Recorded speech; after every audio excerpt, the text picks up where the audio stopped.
Here we are. Like and subscribe. Hit the like button. Hit the subscribe button. Just to hit it off with a kid story that no one cares about. In my classes, we do the song where we do like a tiptoe around the room, and then we have to like walk, and then we run and whatever. And in between like some of the walking sections, I'll have them do roly-poly. And then one of the times when we do walking, we'll do walking backwards. And for the first couple of months of class, every single time I would do it, I would turn around and go, okay, we're going to walk backwards. Ooh, tricky, tricky. And then after that, there's one of my students who she would look at me and she'd go, tricky, tricky. So not only are we developing dance skills, we're developing crazy people. Or we go, at the beginning we do a little finger song, and I'll say it. Oh, you have another kid story? Okay. Which I'll go, it's time for our little finger song. And she'll do this. I'm glad you have fun. Oh my. Yeah, so good. Kids deserve the best. I feel like I have not a whole lot to say or give. To lead up? Or just in general? Yeah. There's not much going on. How many drinks does she need? Do you like the show that we're watching? Yeah, let's just get into it. All right. But yes, I do like our show. It's not enthralling. It's not sucking me in every day like other shows are. But I think shows are similar to me how I read. Like, it takes me a second to get into it, which I know authors have said, or like Ryan Holiday will say, like, if they're not engaging you within the first chapter, like, it's just maybe it's not your book. But I don't know. It has to. I don't think he says first chapter, but okay. Like, just quickly. It takes me till probably halfway through the book, and then the second half, I'm like, every second of the day I need to read. To where the shows, it's hard to get people hooked on characters that quickly, and I think that's what draws me in to shows is like you get invested in what's going to happen to them. Yeah. I think it's called Your Neighborhood and Friends. It's the John Hamm show on Apple TV. Which, how old is he? Because he does not seem like he has aged. Like, he Not looks really. the same. His hair is like starting to gray kind of, but yeah. Everything else looks the same. He looks maybe a little bit older compared to like Mad Men. But he's awesome. He's just such a good actor and just good at everything. I love him. I haven't seen that show. Chris D'Elia We watched a little bit of it. So you have. Oh, so is that the one where like it's in women are treated like how they were? How they should be, yeah. Yeah. Oh. My biggest takeaway from that show was not the feminist movement. It was more how much people were just drinking in the day. Oh, yeah. Like, you just had whiskey in your office. Some of that's got to be so propped up a little bit, though. Yeah, that's right. I wasn't into that show, but people love it. It's another one of those, like, a Dexter shows. Yeah. Something to just, like, try again. I'm sure it just wasn't. Sometimes you're just not in the mood for a certain type of show, and you got to move on. Chris D'Elia posted a video of him watching Mad Men, and he had Billy, the youngest one, on this arm, and then Cal, who also has glasses now. Speaking of which, I hope our kids. I wonder if there's something we can do though. They're screwed. A little 3-year-old doing like eye exercises. They're screwed. Your family has like good eyes. So maybe it'll combat the terrible. You better. I mean, depends on the genes. Especially now, all the terrible stuff about contacts.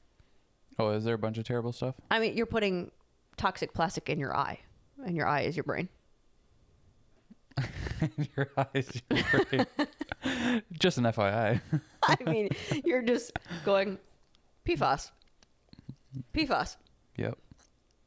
And then some people sleep in them, Carly.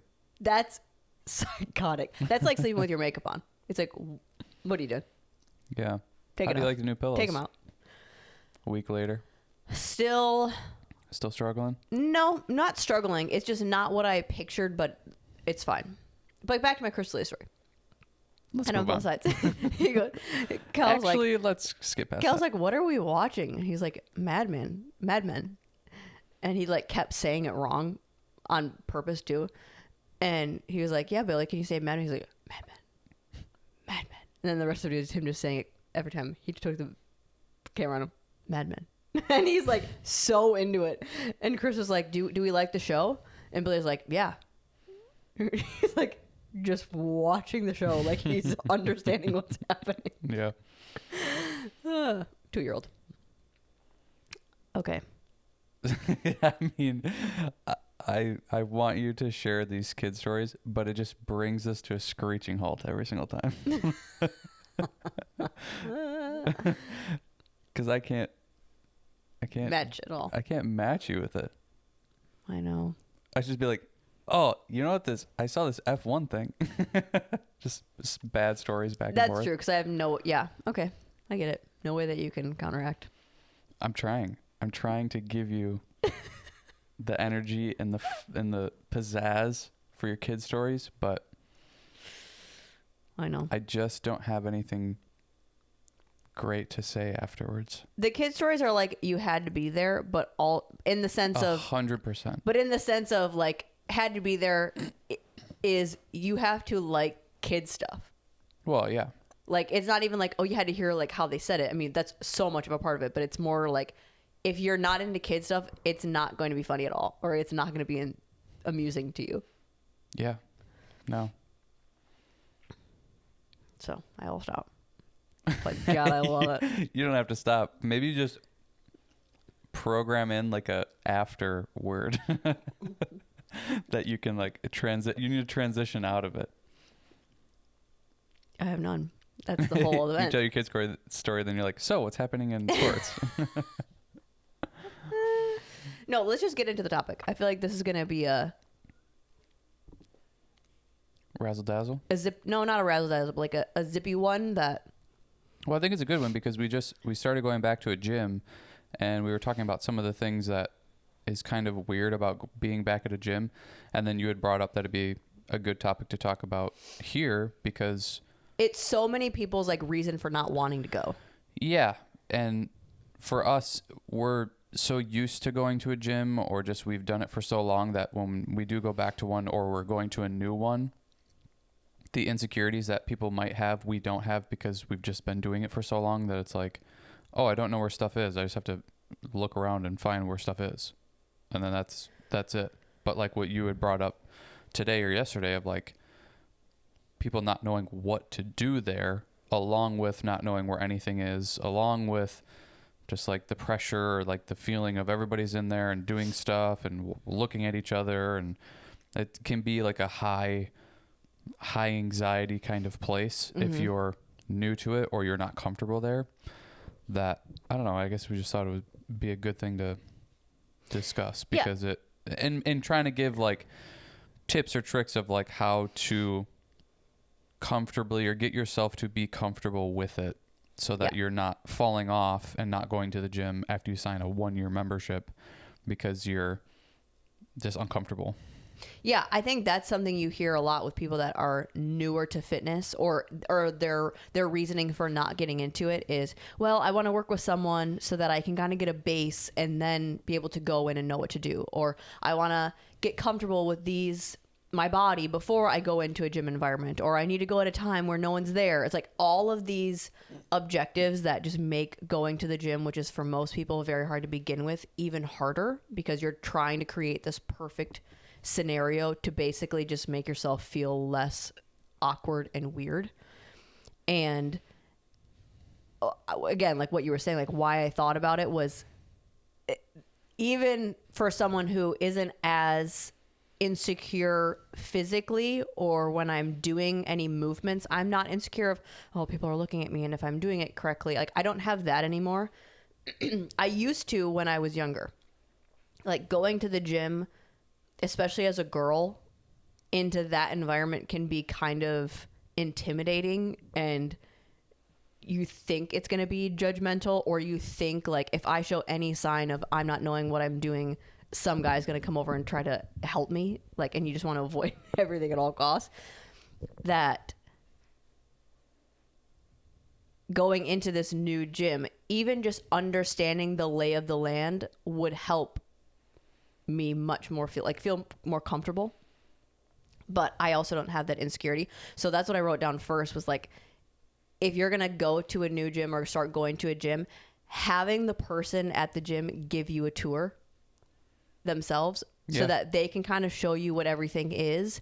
And even if you're familiar to gym equipment or gym setups, but you just don't know that one specifically and you're still kind of insecure, that is an easy way to get a view of everything with someone, and you're not walking in first day kind of like we did and we're like, well, we just gotta like look around for stuff. Yeah, you're searching for what machines or what equipment and all that kind of stuff. But yeah, I think that's a good one. I think just if you're brand new too, like it would probably help to watch videos of other people working out and then like literally just take what they are doing and then go do it at the gym. I think there's so much of it that is just you're emulating what everybody else is doing, and then while you're there paying attention to what other people are doing, what attachments they're using or what they're doing, what just all the exercises. Like you can learn a lot just from watching other people in the gym. You're going to maybe learn some stuff that isn't that great or is not the most productive, but just by going around and watching people or watching videos before you go in, that way you have some sort of a plan when you do go in of these are the things that I'm going to do. So that I think that gives you a little bit of comfortability of like, okay, I have 3 exercises or 4 exercises. I know what I'm doing. I just have to find the stuff to go do them or the machines to go do them. You can complete that, and then next time you come in kind of doing the same thing. I feel like that gets you more comfortable rather than coming in and going like, I don't know what to do and I don't know what machines to use or what I'm doing today, so I'm just going to kind of roam about. Anybody without a plan, I feel like that just brings on more uncomfortability, and then it also makes you even more uncomfortable because then people are looking at you like, are you using this machine? Are you not? Like, what are you doing? You're just roaming around. So I think coming in with some sort of workout plan would be helpful too. What do you think is a, like, 4 exercises that are easy to understand the structure and the mechanics of it that would also be available to every gym? Like you're not using some weird equipment that only one-off gyms have, and that would be like you could easily find a video of how to do it. Well, I think this kind of ties into one of the other things I was going to say is if you're that new and like you don't know how to do barbell squat or like a dumbbell chest press or any of that kind of stuff, starting out on the machines is not a bad idea because most of the machines, it shows you on the machine what you're doing there. And then that will kind of put you in the positions of where you need to be to push the weight in front of you and push it back, push the weight in front of you, push it back. And then you look over and you see somebody doing that with dumbbells on a bench. And you're like, oh, this is the same as this. Mm-hmm. This is just on a machine. So now if I want to do that, I'll just do what this person's doing with the dumbbells. But I think going to the machines first can be a more comforting thing as well because you can't really screw them up. Like they're just on one track and you either push it in front of you, you pull it to you, or, you know, your leg extension, you're just like hook your legs in and do it up. And they have like pictures on them, or they'll even sometimes have QR codes where you can scan those and it'll show you how to do the exercise. So the machines tend to be a good starting point because they're kind of stupid proof. And then you're still getting a pretty good workout with them because you're lifting weights and doing what you need to be doing. What do you think are common machines that would be in an everyday gym? Well, leg extension, leg curl. Leg extension, leg curl, and those will hit, you know, your quads and your hamstrings. And then a chest press machine, there's typically one of those. Like a rowing machine or one where you're using your back, you're pulling it to you. A shoulder press one where you're pushing it up above your head. So like you can kind of, and a lot of them too will even have little markers on them. Like I know with a lot of leg extensions, when you sit in there, it'll have like almost like a red target, and that's where your knee is supposed to line up to. So a lot of them too will give you guidance of like how you should be seated in there, so it doesn't maybe look wrong or feel wrong. But yeah, I mean, shoulder press, a rowing machine where you're pulling yourself or pulling the weight to you, a chest press, a leg extension, leg curl. It's like if you go in and do that and then you're just observing other people, it's like you're kind of hitting your full body, and then that's 5 machines, that's 5 exercises. And even if you're doing that just while you're like able to look around and kind of get a lay of the land, like, yeah, I think for me going in, if I was by myself, the machines sometimes can be weird with what levers are doing what. Yeah. That I personally, if I was brand new going in and wasn't maybe as familiar with these machines, I honestly would probably Google, like, before I go to the gym, I would write it down. Like, I'm going to use a chest press machine. I'm going to use, okay, they said leg extension. What's a leg extension? What's a leg curl? And look up. Most of them are functioned the same. Like, you're going to use the same levers and the same pulley systems. That look up how to use them. Look up a video of how to use them before you go to the gym.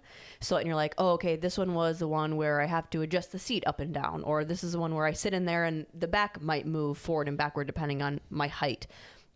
So that, because even for me, I would feel silly going up to, and all this is, you don't have to feel silly, but if you're a person that does, I would be like, wait, what does everything do? And I'm taking a second looking at everything. I would want to at least have a visual beforehand so that I can kind of see the familiarity, or like, oh, okay, this was from the video. I had to do this. And even if you're figuring it out a little bit, you have some base of an understanding of how these machines work. I would prep myself like it's a test before I go into the gym. I'd have it written out of what machines I'm going to be using. And then I would probably look up a video of how to use those machines before I go in. Another thing that I would say is find the stretching area that everyone is using, or find the very general cardio area. I like to use the stretching area as another way of, I can be stationed and sitting down and doing my stretches and be able to observe what everything is. yeah, And kind of like see, okay, this is what's in this room, or people are over here and they're doing this kind of movement. So could I be doing that? Or just giving yourself, it's like walking into a party and not knowing anyone. If you have a direction or a place that you can go every time you go in there until you kind of feel comfortable and go, okay, I'm using a chest press machine and this is what the video looked like, and that girl over there looks like she's doing that, I'm going to go to there. Giving yourself almost stations so that you can build the confidence as you go through your workout. I think even if you don't, like, it sounds like too much to even have a plan and have all that stuff going in, you could go in and just like go down the line of the machines. It's like, just go in and start at this end of the machines, do 3 sets of 10, and then go to the one right next to it. If it's a different one, sometimes they put the same 2 machines next to each other, but then you just go down the line. That way it's like, you're just learning how to do it. Because if you're that brand new and you're not sure what to do, you're going to have to learn these things anyways. So you just experimenting on each machine, it's still going to give you a workout and give you exercise that then you start to understand what each machine is and what it does and what it works and all that kind of stuff. And they have pictures on them of how to do them and all that kind of stuff. So you can even just do that. And most gyms are chunked together. So like you'll have, well, let's go through even like what would be some areas of a gym. Like you'd have the machines, those are usually clumped together. Yeah, those are. You'll have your whole cardio space, which could have treadmills and ellipticals and bikes and maybe different variations of those, stair steppers. Usually you'll have some sort of turf or stretching matted out. Some sort of room that's kind of separate from the rest, that and you might a little bit more open, less equipment in it. You might see like foam rollers in there or bands in there, or maybe a small set of dumbbells or something, Bosu balls, stuff like that. Yeah. Then you'll see either one or several sections of just free weight. So those are the big long racks with a bunch of different dumbbells on it that will go in a variety of weights. All the weights on the free weights, so like the dumbbells, you'll see they're literally called long dumbbells, which is just a longer, larger version of the tiny dumbbells. Those, along with all of the plates, will have the numbers of the weight on them. Mm-hmm. This is one thing that I did not know first time going to the gym, was what the bar, like what that weight was for the bars, and for a lot of the pulley machines, so like the cables, those don't always go in pounds. Yeah, sometimes they're kilograms, mostly they're in pounds, but you might have to look a little bit closer just to double check. Some of those, most of the numbers will be available to you, and they will typically match each other. So if you're grabbing, I mean, this seems obvious, but just to be dummy about it, the 25 long dumbbell is the same as like a 25 little dumbbell, or the circular ones, the plates, those, if they say 25 on it, it's 25 pounds. Yeah, and that whole thing is 25 pounds. So it'll say 25 on each end. But the whole thing is 25. Yeah. I know that seems silly, but I had a question of that in one of my like fitness classes, because we started bringing in like the long dumbbells, and they're like, this is 50 pounds. And I'm like, no. So I'm just glad you said that. Yeah. Because when they go out into the regular floor and you have a bar with, then you put the two on, they're like, it's the same. And I'm like, it's not the same. So, and then everything pulley system, it's pretty self-explanatory. It's like a pulley system. Like anything, you'll see stacks of weights.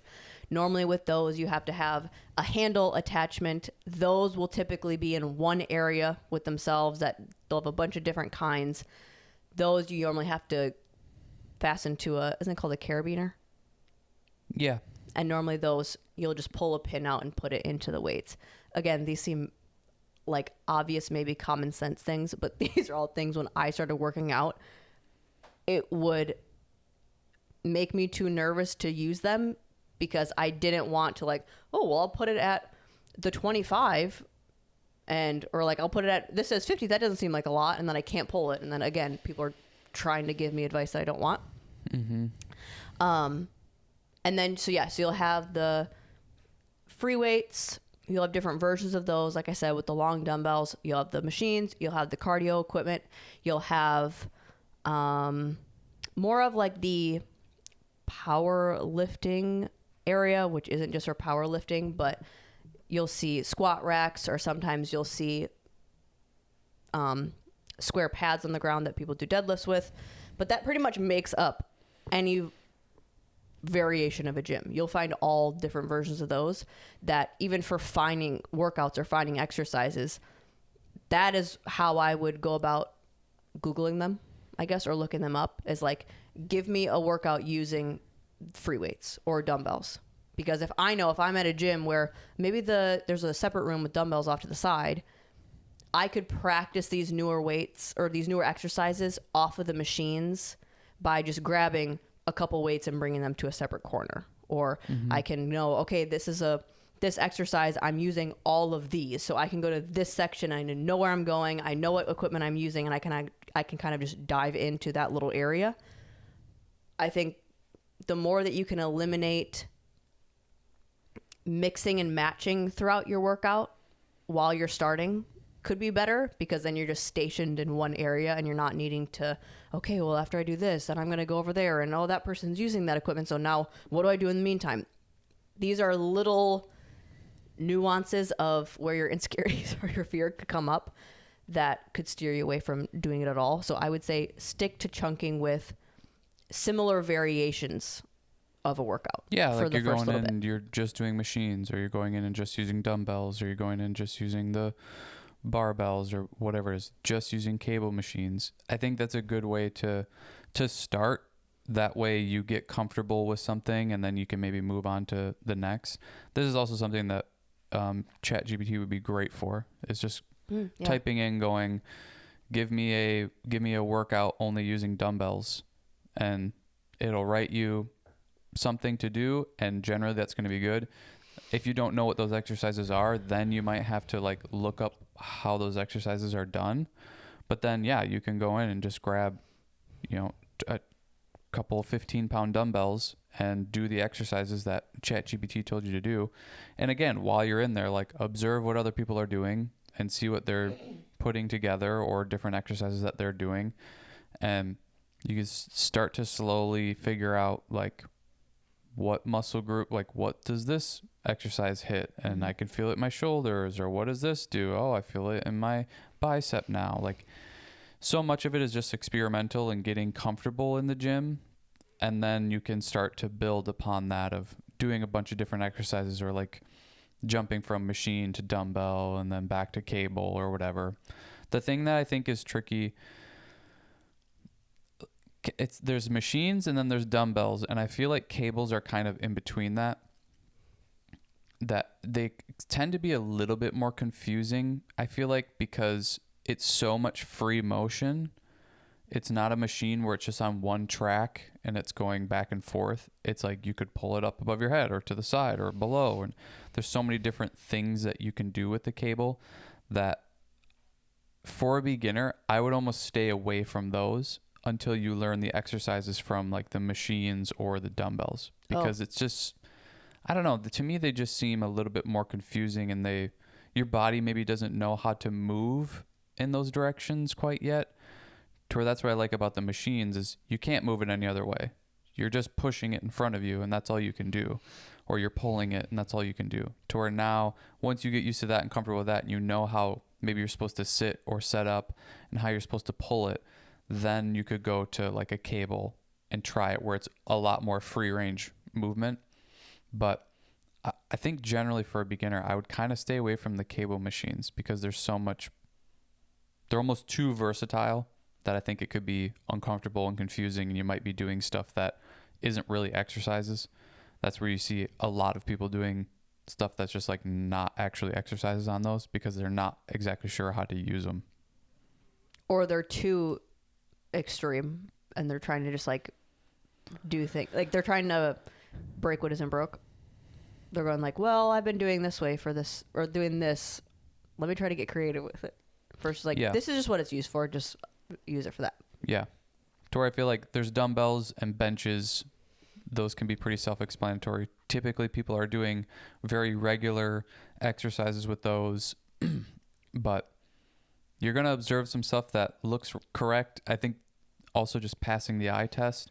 Does that look right? Does that look like it's something worth doing? You can go try it on your own if you're watching other people, and then you're going to see some stuff too that you might even try and it doesn't really seem to make sense, or it feels weird, or it's uncomfortable, but that's just the nature of the game, I think. I think next level to that, once you just get comfortable even walking around in the space, and honestly, even to backtrack on that, the comfortability and your potential insecurity with going into a new space, especially a gym environment, the gym is just like any other location or any other place. Most people are not really paying attention to you. So even if you're the one that's like, I'm walking around and I don't really know where anything is, or like, I clearly don't know how to do these exercises, most people are not paying attention to you enough. Most gyms are so busy at all times of the day to be able to pinpoint silliness is hard to do. And most of the time, for the more advanced people that are going there, if they're going to critique anybody, they're critiquing other people that are within their wheelhouse. They're critiquing other people that look like them and are very clearly know how to do the movements, and then they're doing these oddball things. You're not picking out the beginner. You clearly are maybe new to this. It's just, you're going to be fine. Now, taking it a step next level, I found it very helpful for me starting working out, understanding the basic, not basic anatomy, but the basic way a muscle contracts and in what direction it contracts. That might seem a little bit more expert level, but it's so easy to hone in on the mechanics of a move, and to, one, not waste your time doing it, but to also just understand, okay, if the chest is supposed to contract this way, and when I'm doing this chest press exercise that I found, and I'm feeling it everywhere but my chest, maybe I'm doing it a little bit off. Or maybe that could be my sign of, okay, I need to check in on, am I trying to feel that area? Or am I doing things that are maybe not even pushing it enough because I'm only grabbing the 2-pound weights and I could be grabbing heavier. I think understanding very minimal, just how each muscle that you're using contracts, that helps eliminate a lot of that misguided information that you might see. Because if you're seeing some random way to do something and you're like, yeah, but that's supposed to be for your chest and it's not working that at all, it's probably not right. And you'll mostly see that in people doing dumbbells or cables. Again, this is where I like the machines for the beginner, because on the machines it shows a picture, it says the name of what the exercise is, and then it shows like a person's body, but then it has like the chest in red. So Sure. It's showing you this is for the chest, this is where you're supposed to be feeling it. And then as you're doing the movement, you can kind of tell like, oh, okay, so things when I push them forward is going to be my chest. So then when you go do it on dumbbells, I just know I have to push this forward.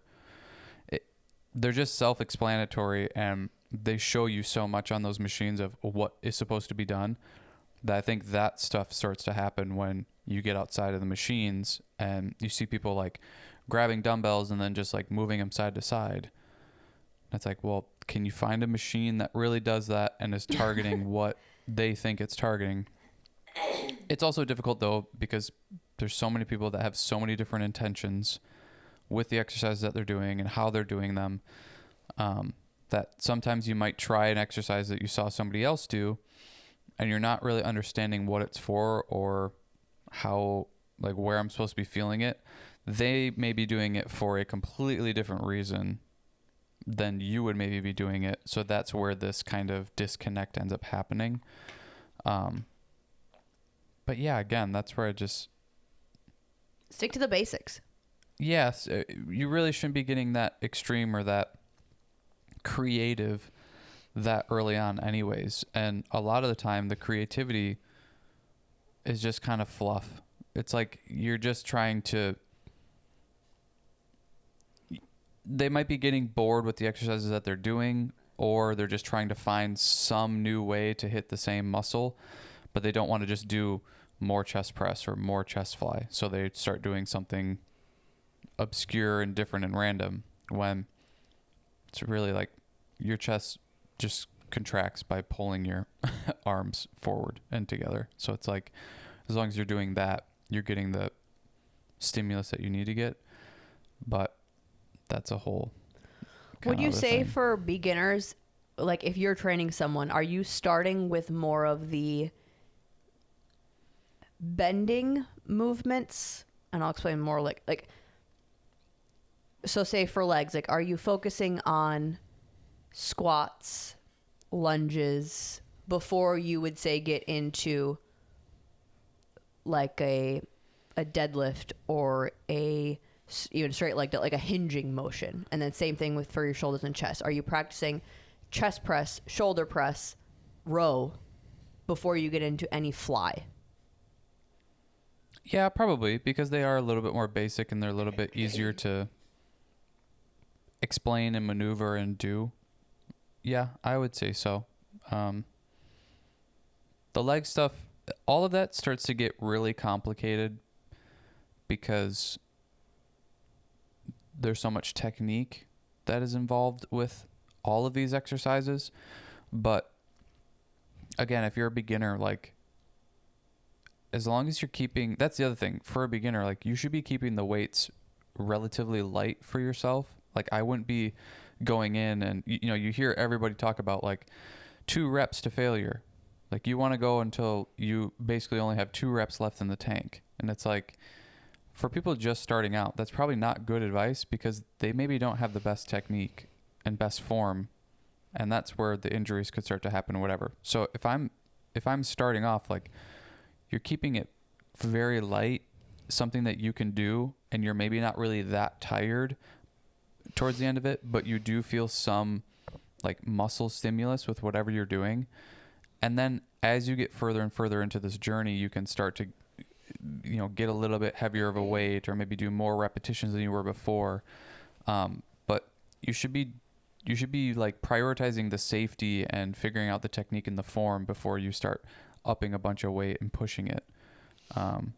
So doing the basic exercises too, like the ones that you mentioned, like a deadlift, a straight leg deadlift, chest fly, kind of, that one's not too expert level, but there's some exercises where it's like, there's a lot of technique involved in this. And if you're not doing it correctly, you could be putting yourself in a position that you might start to get little tweaks and pains and injuries from, and not understand why either. Yeah, and it's mostly because of the technique. So yeah, I guess I would stick to the basic exercises before you start to go a little bit more above and beyond. And those basic, like, that's what's hard though, is like even squats and lunges can be pretty complex and can do that if you're not doing them correctly. Mm-hmm. So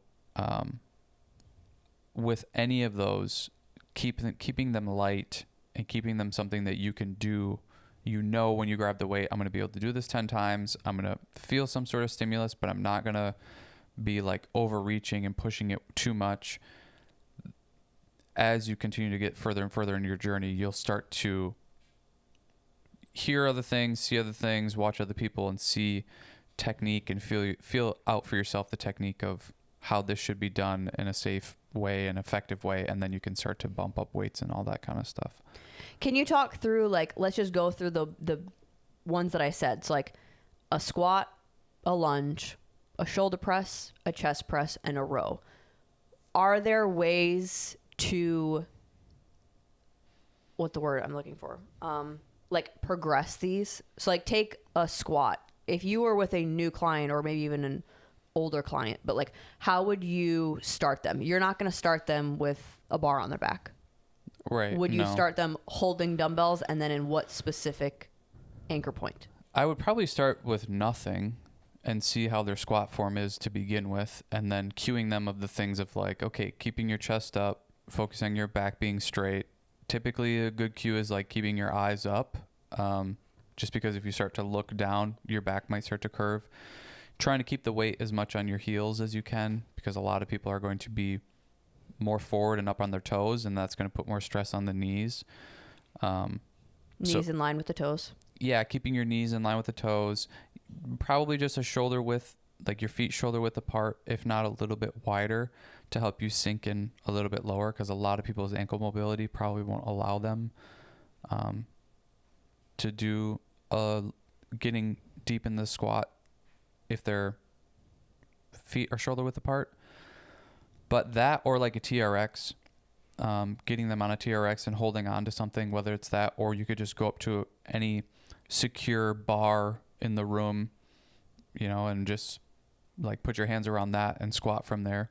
I feel like a lot of people know what a squat is, so they know like, oh, I'm going to do a squat, but then the technique of it gets lost because they're not exactly sure where should my weight be on my feet, or how wide should my stance be, or any of the other stuff. So probably starting them off no weight, holding on to TRX, or just some sort of thing that you can hang on to, and just practicing squats that way, making sure knees stay in line with the toes as you go down. They don't dip in, they don't dip out.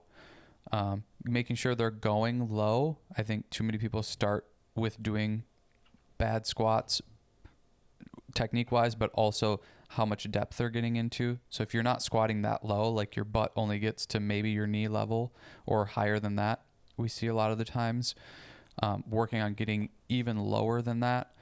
The same kind of goes for lunges. So no weight. I mean, for sure the leg stuff, like probably no weight. Lunges, squats, deadlifts, straight leg deadlifts, like deadlifts are such an advanced lift to me. Yeah, they can be. Yeah. But sorry, go back to the lunges. But with the lunges, it's, same sort of stuff. Like you're in a split position, so one leg is out front, one leg is behind. As you're going down, you're, again, keeping knees in line with the toes, so knees not dipping in, knees not dipping out. How split you are can vary, and a lot of the times I like to just go with whatever doesn't cause pain, because a lot of the times if you're too narrow, people's knees will hurt if you're too spread out. Typically, if you're too spread out, the back knee hurts people. So just finding a neutral stance with that. Typically, when you're at the bottom, I like to say 90-degree angle in your knee when you get to the bottom. So both legs in 90 degrees, but and stationary, not moving. Yeah, so like just not doing rotating, stationary. not switching legs back and forth, just staying in one position and up and down. Yeah. If you take both of those and you were to progress into holding weight, would you hold it in a specific way? Yeah, for lunges, just holding a weight probably by your sides, a weight in each hand. That way it keeps you stabilized. I think if you go one singular weight in the center, people can still be not as balanced yet with that.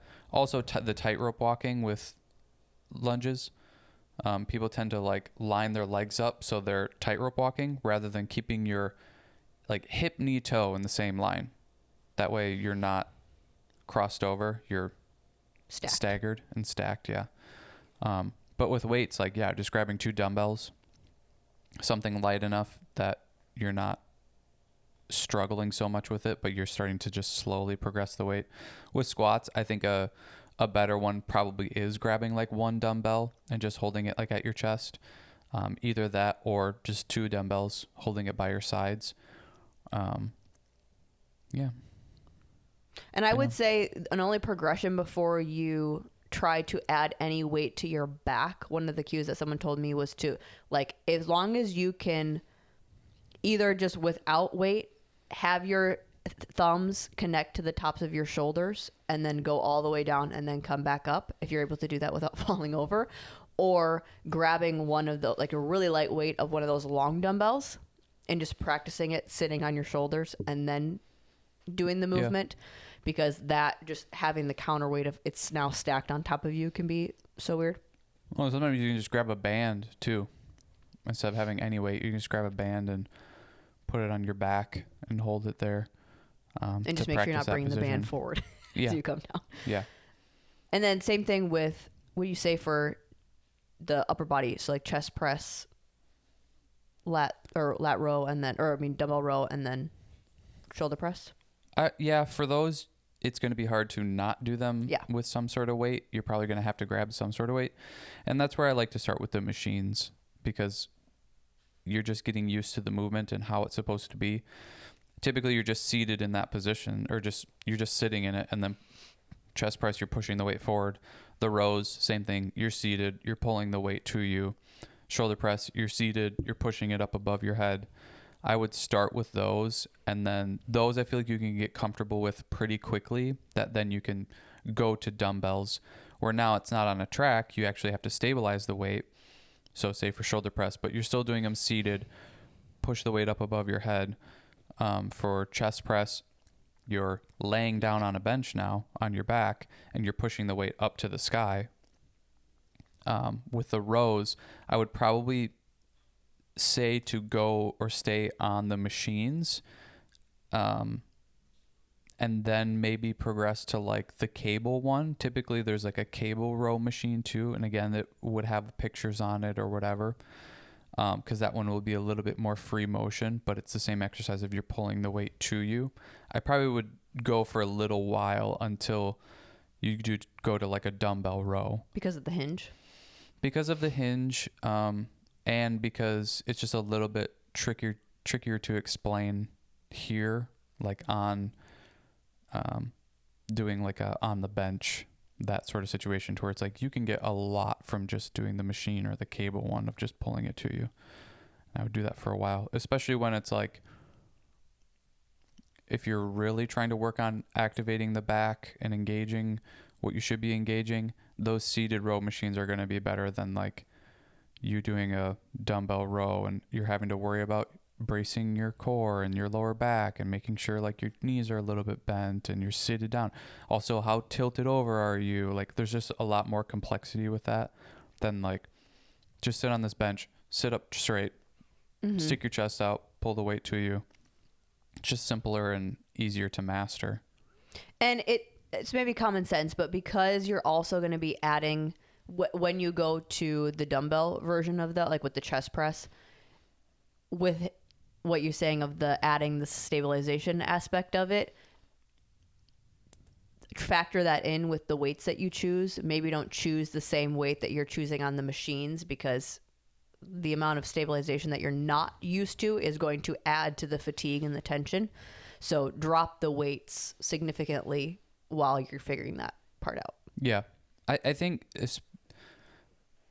you're trying to experiment, you're trying to learn things. So all of the stuff of like the people that are going in and they're getting a sweat going and they're talking about how sore they were the next day from this workout and all that kind of stuff. That's all like hype and cute and stuff like that. But for you as a beginner, you should be learning the movements and learning how to do everything. So who cares about the soreness? Who cares if you're sweating? Who cares if you're exhausted when you leave? Or who cares if like you maybe even feel like you really did anything there or not? Like in a way, you're going to school for this. You're not going in trying to get this hardcore workout done and like be exhausted and sore the next day. Like if I'm not sore, I didn't get anything done. It's like that is all stuff that can come way later on. You should be learning how to do all of this stuff before you are getting to that point. So if you're going in and like you're just like crushing yourself and you're super sore, I would really question like, am I learning what I need to be learning to continue to progress this? Or am I just like going in and trying to get this badge of I got sore? And that's just not going to progress to something, I think, something that you're going to want to have eventually. You're just going to get sore every single time, and then you're not understand why you're not getting to your goals or changing your physique or looking any different or feeling any different. Yeah, because you're probably sticking to your comfort zone or staying in the small box, and also you're focused on the wrong thing, and then you're only ever staying in one little area or only doing one little thing, and then it's just like the uncomfortability continues to be there because you don't feel like you understand all of the equipment in the gym, understanding what I should be doing or all of the things in here. You're just going for this like, you know, this badge of honor type of thing. I feel like that's what happens to a lot of people that stick to the cardio machines. Is we all know like go for a run and you'll sweat and you worked out. So people just tend to do that, and then it's easy to experiment on now the elliptical or the Stairmaster because it's in the same area, but those people tend to just stay in that area all the time. And now their workouts are consisted of, did I sweat a lot and like, do I feel tired and exhausted? And they're not really progressing towards a goal. They're just meeting this arbitrary marker that they made up. And now all they ever do is go in and sit on the cycling bike, or they go on the Stairmaster. And if they were to venture out and go into the weight room area, they're terrified. And it's the same stuff that we're talking about, or why we're talking about this is they're uncomfortable and they're scared and their anxiety's up and they feel stupid and they feel silly. So they just revert back to, I'll just stay over here on this cardio stuff. But they're not progressing and reaching their goals because they're not learning anything. That's like going in and learning all this stuff. Then we can start to focus on the progressing and whatever it is your goals are. I think that's with any aspect of learning anything. The more that you can understand and the deeper your knowledge is, the more that you can experiment and have fun within that avenue. That there's no longevity in the hype fitness. No. Of you're going in to get sore, you're going in to get sweaty, you're going in to, like you said, feel exhausted. You should feel almost a new level of energy or invigoration after you leave the gym. And whether that's when you're starting out because you're learning something new and you're expanding your knowledge in this field that is so valuable, versus you just want to feel something. Like you'll just go in and only want to feel something every single time you go in. And that's where you see, for those gym goers that have been there for a little bit, you'll see the same people look the same. Mm-hmm. They won't ever change because they're not changing their behaviors. They're not getting more knowledge. They're doing these silly exercises or silly programs. Those are the people that get defeated and stop. And then they come back and they go, well, I just wasn't getting sore enough. And then they come back and they try the same thing again and end up in the same spot. That I think you have to, as maybe not as flashy and exciting as it is right from the jump, if you approach this new journey, or even if you're been in it a long time and you're seeing that we're talking about you, you need to backtrack and come back to beginner level. I think if you give fitness the value that it is, or the value that it does and the value that it holds, you should take that much time to practice and learn and understand it, because it's your body. It's how you can have longevity. It's how you can perform better in your life. It's how you can look a specific way. I think that's where a lot of us go into fitness, is because we want to change how we look and change how we feel. You want results in that, for one, but you also want to be able to have those results for as long as possible. That fitness and health is what gets you to get to those things and to get you to those results. The more that you understand, the easier that it will start to be. And I think when you can see this world that could be very confusing, once you start to go into it where I'm going to practice these movements, I'm going to start to learn how my body works. I'm going to start to understand, okay, well, when I program it like this, I'm activating these parts of my muscles, and then I'm able to do this thing. It becomes less and less confusing and more exciting, because you're able to plug and play different goals versus, well, this is just all I know, and that's the outcome because that's what my body just turns into, and I do cardio and that's what it ends up looking like, and that's just what I get. Versus there's this whole field of opportunities that you could take advantage of if you start to understand the basic fundamentals. And that's with anything. If you understand the fundamentals, the more that you can play with the advanced tools. Oh, and I think that's where we're unfortunately at with pretty much everything, is just we don't want to take the time to learn the stuff and find the nuances and make mistakes, and unfortunately, like, maybe waste some time. Like, the amount of time I've wasted doing some stuff with exercise, you know, it's like you have to, I think you somewhat have to go through that, or you don't have to go through as much if you listen to smart people tell you what to do, and not just like some random, I don't know, person that is about that hype train type of stuff. Like, if you're not sweating, you're not working hard enough, or if you're not sore, like, you're not doing enough. That's like, well, I can go in and do 10 sets of leg extensions and be sore pretty much every single day. That doesn't mean that I'm doing the right things or doing what I should be doing. I think that you have to accept that you're a kindergartner at this, and you need to go through the schooling of learning how to do all this stuff through experiment and through just showing up and trying new things, or just showing up and let me do every machine. And then once I feel comfortable, I'm going to go to the dumbbells and I'm going to start doing that. And, oh, I'm noticing I'm doing this exercise and it doesn't make any sense, and I can't find it anywhere in videos, or nobody else in the gym has ever done this exercise, so why am I doing it? The amount of people that I see doing exercises, and I'm like, you've never seen a single person do this before. What makes you think that this is a valuable exercise? Right. Right. There's just also it's very some of rare that. where you're going to invent something. Yeah. That's more efficient or more productive than what's already there. Yes. So I think that too, like, if you see people doing this same exercise on a bench with dumbbells over and over and over again, like every single day you go into the gym, somebody does that. Doing it. Yeah. That probably means it's a valuable exercise, and you should do it too.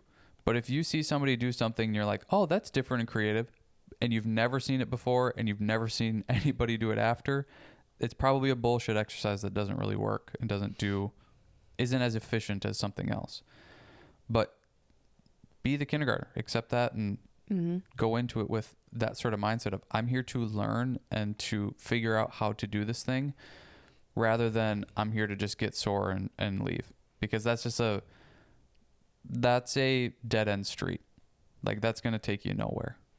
That's honestly what flipped the switch in me with fitness, where it became so much of my life. Like, I didn't grow up with people around me like working out constantly, or fitness being an example, or fitness being in my eye line a lot. That when I started, I treated it, without knowing, but I treated it like how I did dance. Or like, what is the ballet of this? What's the foundation? What is going to help me explore all these other avenues? Because I walk into a gym and I see a bunch of people doing different things, or you're hearing all these different modalities of working out and different programs for different things. Okay, well, there's such a world that I could be taking advantage of, but I need to know the fundamentals first and the foundations so that I can be able to do all those things. That I treated it like a hobby. Like, okay, this is a new thing that I get to explore, discover, and practice. That, I think, one, it allowed me to grow quicker in this world, but it also helped me create such a respect and a awe, and not to sound so weird about it, but like, it gives you so much that to give respect to it and to realize how freaking cool it can be. I just got to go in and like discover these new things that were just like in front of me at all times. But everyone can do it. Everyone has the ability to take advantage of it. And it gives you so much in return. And it doesn't take much. Like, it's not this, you have to be super smart to understand it, or you have to be super athletic to be able to do it, or you have to be a certain age to be able to understand. It's like, it's available to everyone. You just have to take the time to like play around. I think that's another thing too, going into it. You shouldn't be going, and I had no goal either. You shouldn't be going like, I'm going to be doing a HIIT workout, or I'm going to be doing powerlifting, or I'm going to be doing CrossFit, I'm going to be doing bodybuilding. All of that is such specific avenues to go down that keeping a broad spectrum, and also just keeping this idea of like, I'm going in to lift weights and exercise and learn all of this stuff. You don't need to be worried about how long your rest periods are, staying in this specific repetition range, doing CrossFit workouts, doing powerlift. I'm going to do all these powerlifting things. Those give guidance and a specific point of view, which to some could be helpful, but I think it takes more away because you're not starting with the fundamentals. You're not starting with the basics. You're jumping into these little bit higher level training styles rather than, let me learn all of this stuff first and get my feet wet and get comfortable. And then I can start to experiment with, maybe I'll lower the rest periods a little bit, or maybe I'll start doing more complex exercises like CrossFit does, or maybe I'll take on a little bit more powerlifting style type of whatever. But that's also should be way far down the road. Like, you should be practicing and mastering these lifts for a long period of time before you start getting into all these stuff. Because also those styles of exercise don't mean that you're going to reach your goals unless they're very specific to what they are. If you're trying to be a competitive powerlifter, sure. If you're trying to be a competitive CrossFitter, sure. But like, you shouldn't be thinking those things if you've never worked out before. Yeah, exactly. And I think some people, their first thing of working out is like going to a CrossFit gym. And it's like, you don't even know how to do a dumbbell curl. And you're jumping into like, let me do snatches and cleans and all these other box jumps and all this other stuff. It's like, if you don't know how to jump, those are should be such expert level things, and should have really good coaches and teachers to teach you how to do that. It shouldn't be my first day of working out and I'm going to the, CrossFit gym, or I'm going in and I have this HIIT workout program that I'm going to do, 5 days a week or whatever. It's like, you don't even know how to do exercises yet. You should be learning how to do exercises. Thinking of working out like cooking. Like, if you're going to start a kid with teaching them how to cook, or a brand new beginner teaching them how to cook, you're going to start with something that has very few steps and not a lot risk. Of flair and not a lot of risk. Like, start them with eggs, because if they crack the yolk, it's just scrambled out. Yeah, like it's kind of dummy proof, or there's a way to like explain it in a few steps or less. All of those other modalities that are also more pushed and more hyped and might be the reason that you're even coming to a gym, that is the higher level of cooking. Everything might have a through line of the squats and deadlifts and the presses and the shoulder press and the rows. All of these modalities will have those in it. It's just variations of those, to where if you don't understand the basic level of how to do that, you're not going to understand how to mix it up. Like, you're not going to be able to razzle dazzle it if you don't know how to do the basic version of that. Yeah, the different varieties that all those styles do, like the powerlifting squat versus the CrossFit one versus the bodybuilding versus, you know, they all kind of have a different flair on a squat that's like, you don't even know how to do a basic squat or the fundamentals of it, or like what you're supposed to be doing in a squat. Like, how are you shouldn't be going and doing it now in a almost like a competitive space or for competitive reason, or just like a extremely high intensity niche version of it. It's too high intense and it's too risky for somebody that's starting out. Like, you should be doing it in a very safe space with low risk and learning how to do it before you start upping the intensity and the risk of these exercises.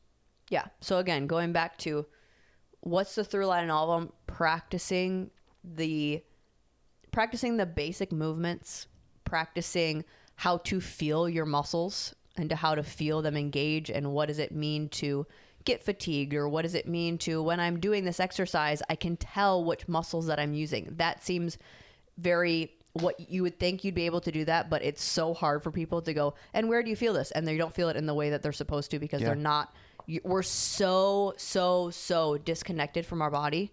It's terrible, but we're so disconnected from our body that you even going through these movements and experiencing what it's going to feel like, that's going to take time to understand and to start to see the patterns that it will create of, okay, every time I do this movement, I feel it here and I should feel it here. Or every time I do this, I don't feel it where I'm supposed to. So what do I need to do to fix?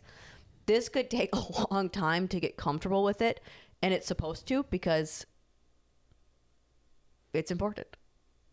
Yeah. Yeah. And it's how you gain the longevity in it and doing it for a long time, I think. Like the success rate of doing it the way that we're talking about is much higher than the success rate of going to a CrossFit gym or jumping in with these arbitrary goals of I need to be sweating or I need to be sore. That's just not going to keep you doing it for a long period of time. It's just going to, I don't know, instant gratification and then leave you in the dust.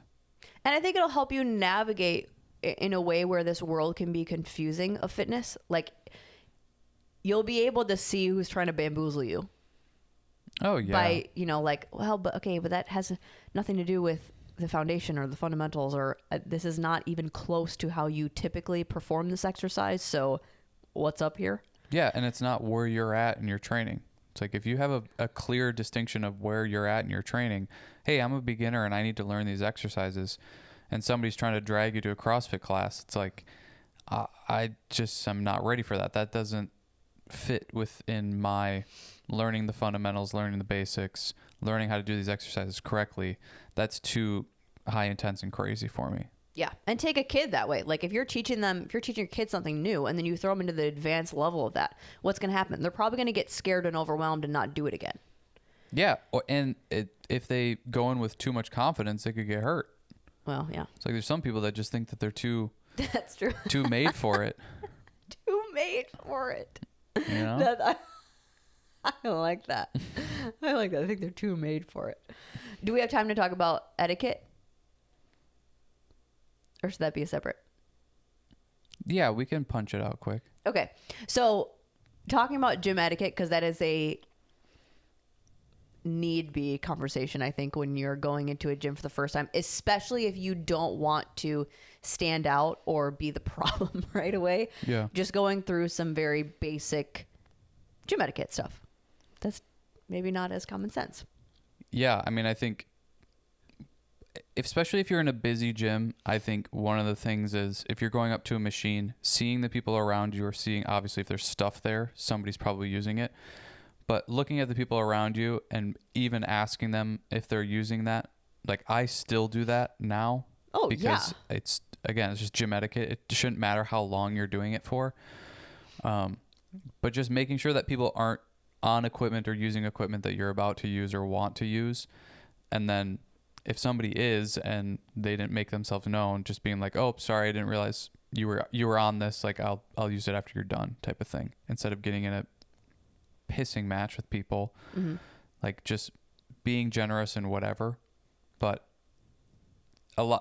there's a lot of times where people are on machines, but they maybe went and got a drink of water at the water fountain, or they pace somewhere else while they're in between sets or whatever. Like there's a bunch of different weird stuff that goes on. So just asking the people around you, or just double checking that this machine is not being used, because that is a very quick way to piss people off, is to just jump on a machine when somebody else is on it. And just not being mindful of that. That'll tick people off right away. Second one is after you're done, you like leave it how you found it, or leave it better than how you found it. If you are using a machine, wiping it off. If you are using something that is not connected to an area, putting it back how it was. So like some of the machines at our gym, you have to load it or put the circular plates on it. Yeah. To where putting them back where you found them, not leaving it stacked, because then the next person is going to have to take all of your weights off potentially to then stack theirs. You just want to leave it as basic as you can find it. So that means no weights on it. If you're using a pulley system, it's okay to leave the handles on there. Yeah. But basically return it back to zero. So no weights connected to it. Yeah, they a lot of times they say like strip the bar. So like if you're using a bar or you're using machines that you put those plates on, you just strip it all down so that it's back to zero and you're good to go. And it's the same with the dumbbells, like just putting your weights back where they belong. Dumbbell racks, they should be. We were at a gym where this wasn't the case, and it was so absolutely ridiculous. But the dumbbells should be by weight, so like lightest to heaviest. So making sure you're putting the dumbbells and all the weights back in the right spots, and just putting them back in general. If you grab the 20-pound dumbbells and you go over to somewhere else and you use them, you take them back and you take them back to the rack and put them where they belong. You don't leave the 20-pound dumbbells over by the mirror somewhere else and now nobody knows where they're at, or they can't be found. A lot of gyms will have signs or have rules about that, but some gyms are not as strict about it, or don't have people like walking around the gym picking weights up, and that's the problem too with gyms, is like the fact that you need people to walk around and pick up weights is a problem. Everybody should be putting their weights back. So stripping the bars and putting the weights back where you found them. And not even found them, but like where they're supposed to go. Yes. If you see a kettlebell laying out in the corner, this happened to you yesterday, you could use that kettlebell, but then where are the rest of the kettlebells? It's like, it's kind of Captain Obvious. There's a Rogue kettlebell just sitting in the middle of the room. And not Rogue the brand. Yeah. This is not where this belongs. There's a stack of kettlebells somewhere. Go put them back where they should go. And then with using this can kind of go for equipment too, but I think you especially see it with dumbbells. Don't be the kid that plays with all the toys at once. Don't take 3 sets of dumbbells off and use them like in a cycle. It's okay if you're doing, a superset of something where that means you're doing 2 different exercises back to back, and that might mean you're using 2 different weights. I think if you're using 2 different sets, that could be okay, but I'd prefer if I'm using the 20 and then the 10, I'm going to go grab the 20s, use them, put them back. Then for my next exercise, grab the 10s, use them, and then put them back and rotate in between them, not have 4 different style of lifting things and I'm using them all interchangeably, but the whole workout's going to take me 30 minutes. So I'm holding that 15 pounds next to me for 30 minutes. That would be also the same with the machines or the pulleys. Is if your gym is not that busy, this is maybe not that big of a deal, but most big box gyms, most of the time when people are working out, they are busy. Try not to take up several different popular items at a time.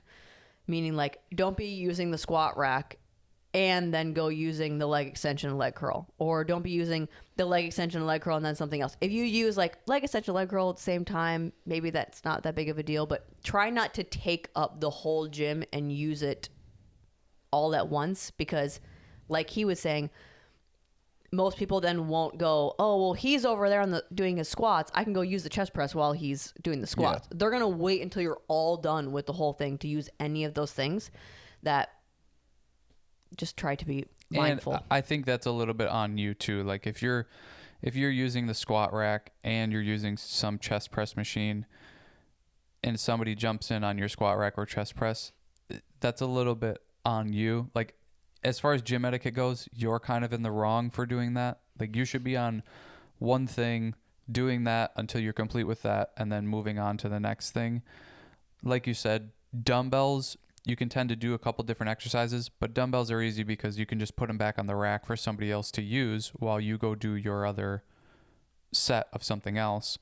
But when it comes to like machines and the squat racks and the cables and all that kind of stuff, if you're using 3 different things, that's kind of bad gym etiquette. And then if somebody takes them, you don't really have a right to be upset about that because you're trying to use 3 different things at the same time. Yeah, so I think even just to avoid that even being a thing, you're not going to get that much of a benefit besides cutting down on time by doing 3 different things at once. It's like, just do your sets of whatever you're doing, finish that. Okay, I'm done with the squat rack. I strip it off. I leave it how I found it or better. And now I'm going to go to the leg extension, do my 3 sets of leg extension, be done with that, go to my leg. Like, you just simplifying it for yourself so you don't have to have these confrontations or these interactions of, you know, somebody's using your machine and you're like, what's going on? It's like, well, you're using 10 different things. Mm-hmm. It's kind of on you. The last one that I would have is just grocery store rules. Like, be aware of where you are doing your exercise so that, one, you're either out of the way from where items might be needed, meaning like, I'm not going to stand right by a machine where they might need to load the plates on. I'm not going to stand right where they would need to carry the weights and move over. I'm not going to do my exercise. I'm not going to do my curls right in front of the weights because maybe someone needs to grab the weights in front of me. And I'm also going to be looking around. Is anyone else performing an exercise to where they might need to be looking in the mirror? I'm not going to stand right in their view. Yeah. Yeah. Don't stand in the way of people trying to do their exercise unless it's like a machine that's just placed where it's placed. Sure. That's not on you, but yeah, totally. I think a big one is there's the whole set of dumbbell racks and people will pick up the dumbbells and they'll stand right there and do their exercise. And you're blocking like so much of the dumbbell rack to where now nobody can get their weights until you're done doing it. It's like, pick the dumbbells up, back up, go to a place where other people can come in and grab different weights of dumbbells. And then you can do your exercise away from all that and other people can get their stuff as well. Playing loud music. I mean, like, your headphones or your music is super loud. I think even like I got another one. The grunting or like the super loud, just being loud in general is obnoxious. This should just be a rule of life. No, like the voice pollution or sound pollution. Yeah. It's just, you don't need to be loud. Slamming weights. Don't slam weights. Like, if you're done with a set of dumbbells, you don't just drop them on the ground. Or if you're doing the machines, those ones, if you just let it go, all those plates will smack together. It's like lowering everything down so that things don't slam and make a bunch of noise. Because you're also just damaging the stuff, which when I feel like we first started working out, there wasn't this whole fee of upgrade the gym thing. And it's not even upgrade the gym, it's fix all the broken shit that people are slamming and not using properly. So like, it's also just not good like lifting form most of the time. No, you're actually going to get a lot of benefit by lowering the weight down slowly and setting it down gently. Like, you're getting muscle control. You're getting benefits from that. But yeah, just like you said, noise pollution, but slamming weights is a big one. Not slamming weights and not just like screaming during your set or singing. Don't sing. Yeah. Nobody likes the person in the gym Or that's like the singing talking. out loud. Just be conscious of how long you're on items. Like that too, I get it, if you're gonna do 10 sets of something and you're just gonna be there, like okay, but try not to be, well, in between each thing I'm gonna be on my phone for 3 minutes or I'm gonna have a conversation. Like people are probably wanting what you're on, so just be conscious of you're not hogging anything.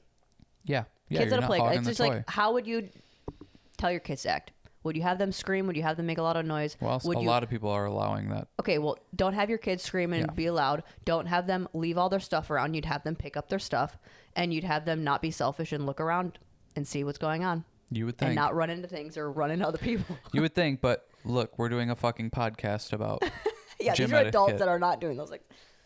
Well, don't do those things. Yeah. I have to be so bad, so I think we need to wrap it up. Okay. Self-esteem isn't real. Bye.